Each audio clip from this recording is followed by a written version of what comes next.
Tapi kalau menurut Pak Amin sendiri sebagai mantan Wakil Ketua KPK, setuju nggak sih revisi Undang-Undang KPK ini dikembalikan lagi? Karena kan kalau kita tanya nih sama Wakil Ketua KPK yang sekarang Pak Johanis Tanak aja bilang nih kalau undang-undang ini bukan seperti barang yang kalau udah selesai dipakai ya dibalikin lagi.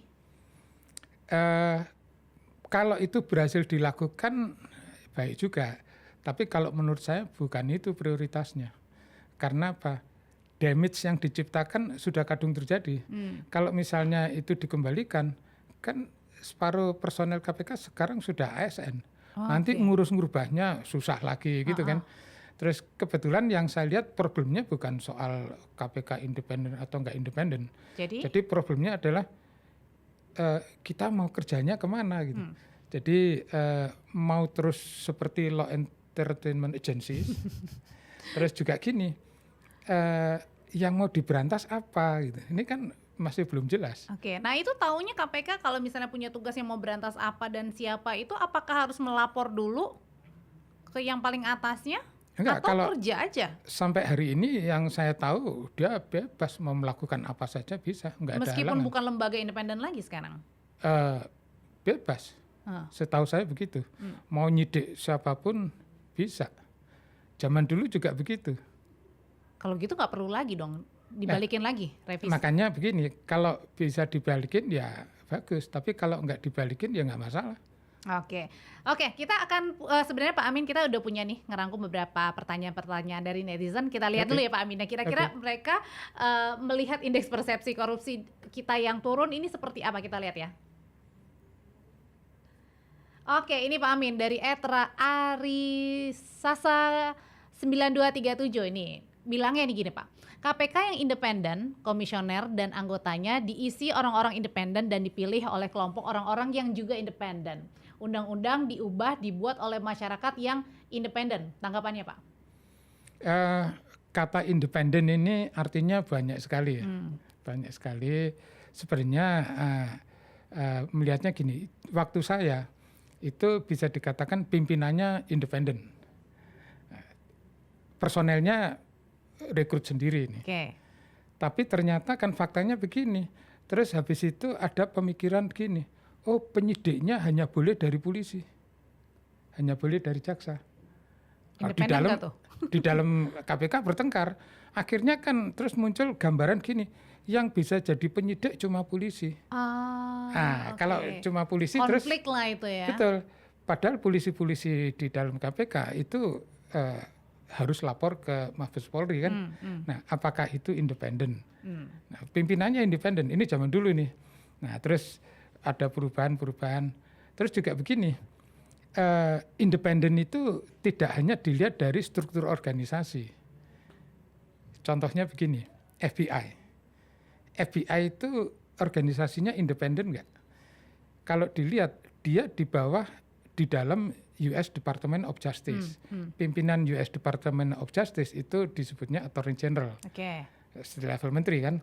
Kalau dia di bawahnya berarti di sini kan kira-kira eselon 1 gitu kan. Eselon 1 selevel dirjen lah kira-kira gitu kan.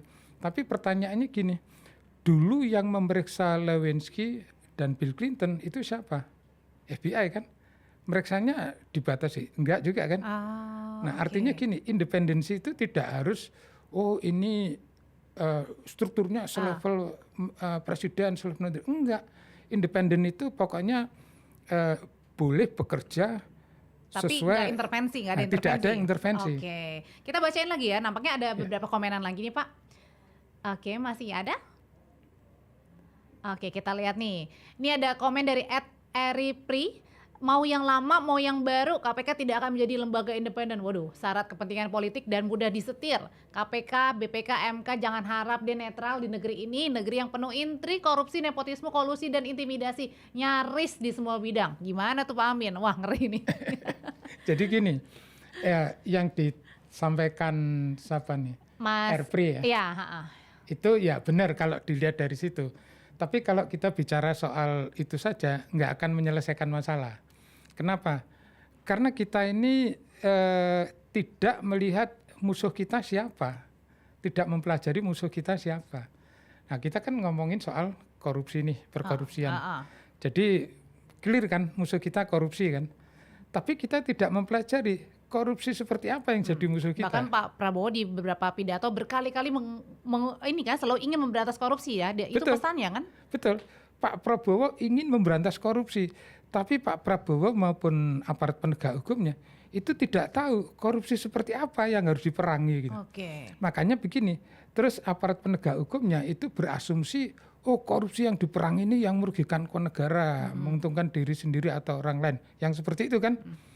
Padahal saya survei dari tahun 2015 sampai 2025, 10 tahun. Itu menyimpulkan gini, bentuk korupsi di lapangan yang paling banyak itu adalah suap dan pemerasan. Jadi harusnya Pak Prabowo dan aparat penegak hukumnya itu mempelajari lebih detail musuhnya yang disebut korupsi itu apa.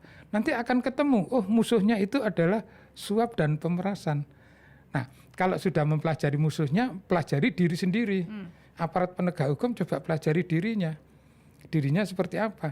Kalau musuhnya adalah suap dan pemerasan, di dalam dirinya ada atau enggak? Nah, kan gitu. Kan ternyata di dalam dirinya banyak juga. Nah, kalau aparat penegak hukum harus berperang melawan musuh yang namanya suap dan pemerasan, sementara dirinya seperti itu, kapan bisa menang? Nah, makanya KPK, BPK, MK, ya kayak gitu terus. Iya, sulit ya. Mau benar-benar bersih banget gitu ya. Betul, karena masih belum tahu, belum jelas musuh sebenarnya itu siapa. Oke, Pak Amin, kita bacain satu lagi komentar dari netizen, kita lihat. Ini dari @rdcx1rl. Tuntasin dulu undang-undang perampasan aset, segera disahkan, draft harus dibuka di publik karena itu sangat penting dan urgent. Ini juga yang didesak oleh Wapres Mas Gibran. Kalau draftnya harus dibuka di publik, saya setuju. Oh gitu, harus dibuka di publik? Harus. Karena draft undang-undang itu harusnya dibuka di publik. Kalau saya pelajari dulu di Amerika ya. Tapi berani nggak tuh? Ya harus. Tapi kalau undang-undang perampasan aset harus diberlakukan, mohon maaf saya nggak setuju. Kenapa? Karena penegak hukum kita itu masih doyan suap dan hobi meres. Nah nanti undang-undang perampasan aset ini menjadi alat baru untuk menguntungkan, maksa orang nyuap dan untuk meres. Makin kacau lagi. Oh, itu malah jadi senjata yang baru ya untuk meres ya? Betul. Jadi istilahnya kalau di dalam hukum itu kewenangan perampasan aset itu salah satu bentuk draconian power.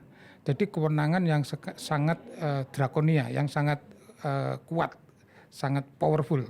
Jadi kalau saya misalnya, saya ini doyan suap dan hobi meres, dikasih draconian power, wow saya meresnya lebih banyak, terima suap lebih gede. Itu nanti yang akan terjadi di Indonesia. Oke.